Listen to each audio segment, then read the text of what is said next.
Olá, usando como base a Lei 9.504, que estabelece normas para as eleições, a TV Petrópolis promove uma série de entrevistas. Todas as entrevistas foram gravadas nos dias 30 e 31 de julho. Os entrevistados terão 15 minutos para responder 10 perguntas elaboradas pela nossa equipe. Hoje conversamos com Yuri Moura, que é do PSOL. É petropolitano, professor e gestor especializado em cidades. Lutou pela cassação dos vereadores corruptos, apresentou projetos e conquistou 2,5 milhões em recursos. Colaborou com a formação de mais de 1.000 jovens e adultos pela escola popular. Em 2016, foi terceiro colocado para prefeito e em 2018 obteve 12.623 votos para deputado estadual. Olá, boa noite.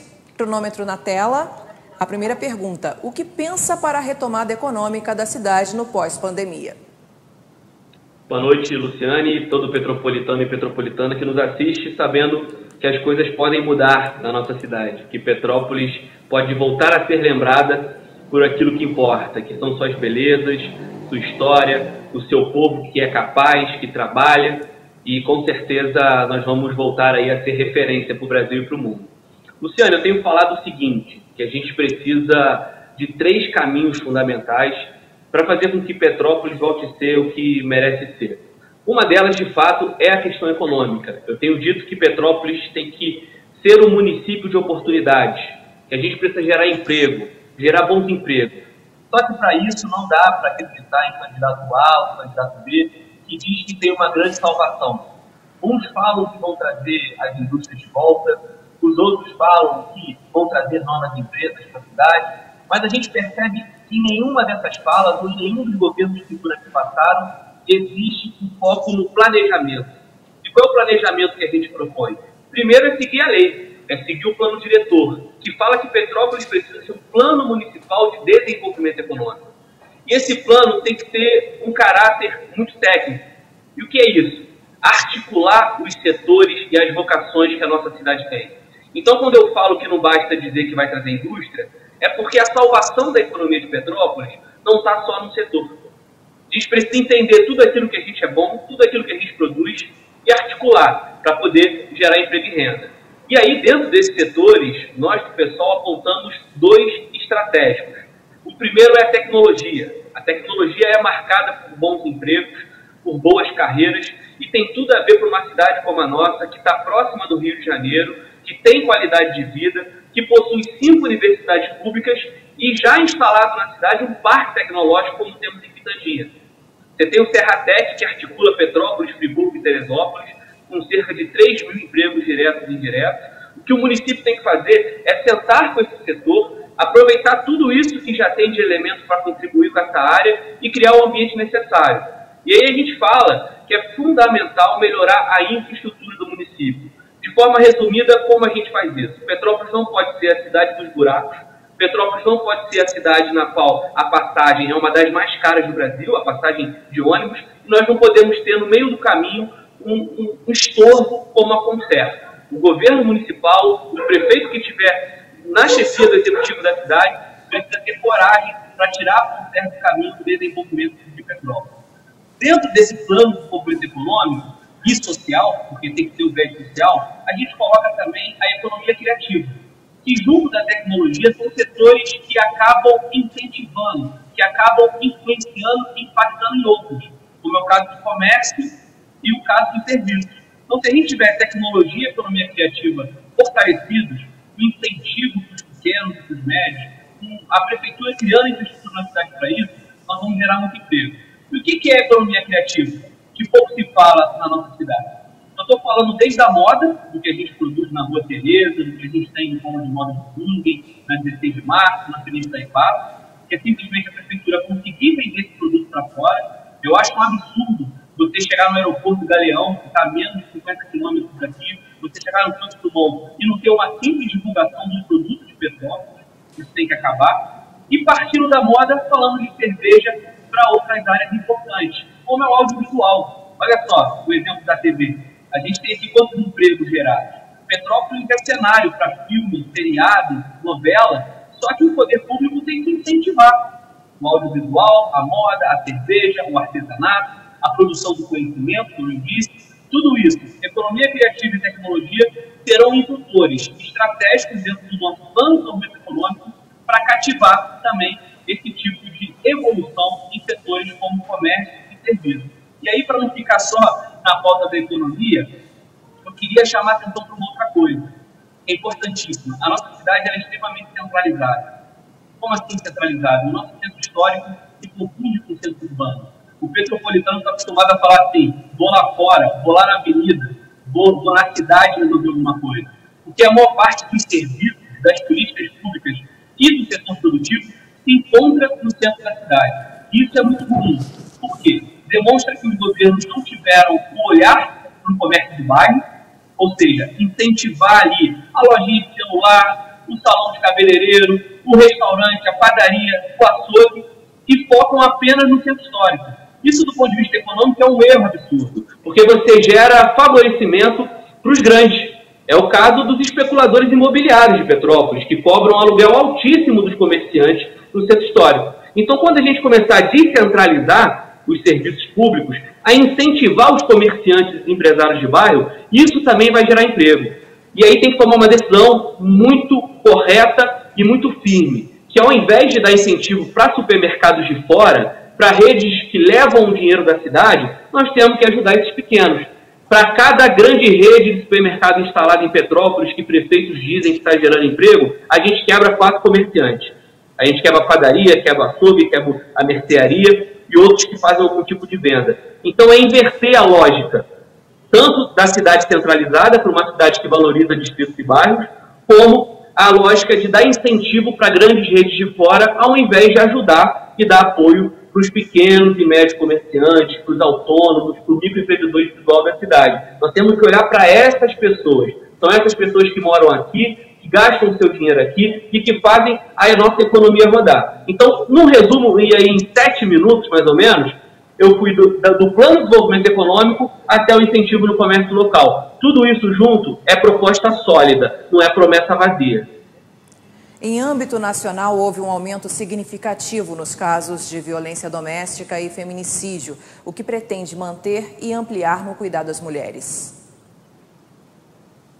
A primeira coisa é entender que vendem Petrópolis como uma cidade segura. E eu pergunto, segura para quem? Se os últimos dados do ISP, o Instituto de Segurança Pública do Governo do Estado, apontam que no ano passado, Petrópolis teve em média 1 estupro a cada 3 dias. Sempre mulheres. E geralmente as mais expostas são mulheres negras, mulheres jovens, mulheres que sofrem com todo tipo de preconceito, discriminação, violência e falta de direito. Então a primeira coisa que a gente tem que fazer é trazer para a nossa cidade uma delegacia de fato de atendimento à mulher. Nós temos hoje um núcleo que, apesar da pressão de assistentes sociais, de psicólogas, de militantes da luta da mulher, a gente percebe que ainda não funciona como deveria. Eu recebo denúncias direto no nosso gabinete popular de mulheres que foram violentadas, de mulheres que foram assediadas, e quando chegou na delegacia, aquele protocolo de atendimento não foi cumprido. Então, o próximo governo tem que brigar para trazer essa delegacia. Fazer cada vez mais incentivo ao centro de referência da mulher, equipar, estruturar, contratar mais equipe, fazer com que isso chegue nos distritos, para, ao momento que a gente conseguir combater essa violência e também trabalhando com questões educativas na escola, a gente criar um ambiente necessário para entender também que política pública para as mulheres não é só o combate à violência. As mulheres também precisam urgentemente desse combate à violência, porque é o que está matando mulheres. Mas precisam também de políticas de acesso ao emprego, para a gente não fazer com que a mulher receba menos do que o homem numa cidade. A gente precisa de valorização das mulheres dentro da administração pública, a valorização de servidoras, a valorização de figuras de destaque na nossa cidade. Então, ao entender que tudo isso, a violência, a falta de direito, a diferença de salário do emprego, é um problema estrutural, e ter um governo comprometido com essa pauta, com certeza a gente vai conseguir alcançar uma política municipal de mulheres, discutida com as mulheres, principalmente nos bairros da cidade, para a gente poder reverter. E aí sim poder falar assim, Petrópolis é uma cidade segura, porque agora não está mais matando essas mulheres.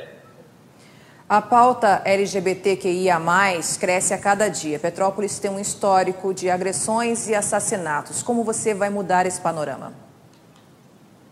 é outra coisa. São pautas que, infelizmente, alguns partidos tratam com preconceito, discriminação e violência absurda. E para nós, do pessoal, é o contrário. A pauta antimachista, a pauta contra o preconceito LGBT, a pauta contra o racismo são presentes em todas as nossas propostas. Quando eu falo de economia, nós vamos ter que ter o olhar da mulher na economia. Quando eu falo aqui de cultura, nós vamos ter que ter o olhar do negro na cultura. Quando a gente fala de direitos como um todo, temos que entender que a população LGBT está totalmente exposta. Não são poucos os casos dos jornais que mostram pessoas que, por conta da sua orientação sexual, por conta da sua identidade, por conta da maneira como amam, apanham na nossa cidade. Isso é inadmissível. Então, do mesmo jeito, existem propostas em andamento, você tem lá o Conselho Municipal LGBT, que inclusive há 5 anos atrás eu fui um dos que defendeu essa ideia, a gente debateu, construiu um projeto de lei, porque da mesma maneira como hoje as mulheres e até mesmo a luta antirracista não possui uma política pública estruturada na cidade, apesar dos esforços dos movimentos, a população LGBT também está totalmente precarizada nesse sentido. A gestão pública não tem olhado para eles, apesar da militância e da luta de muitos. Então, o que a gente tem que fazer? Primeiro é trabalhar com muita seriedade campanhas educativas sobre esses temas. Não tratar como tabu o que é o direito de viver das pessoas. Envolver toda essa comunidade e criar, de fato, um ambiente de proteção. Uma pessoa que apanha na rua por ser LGBT não pode ter vergonha, porque vai ser mal atendida pelo poder público, seja na delegacia ou no centro de assistência social. A gente tem que entender como isso influencia também no mercado de trabalho.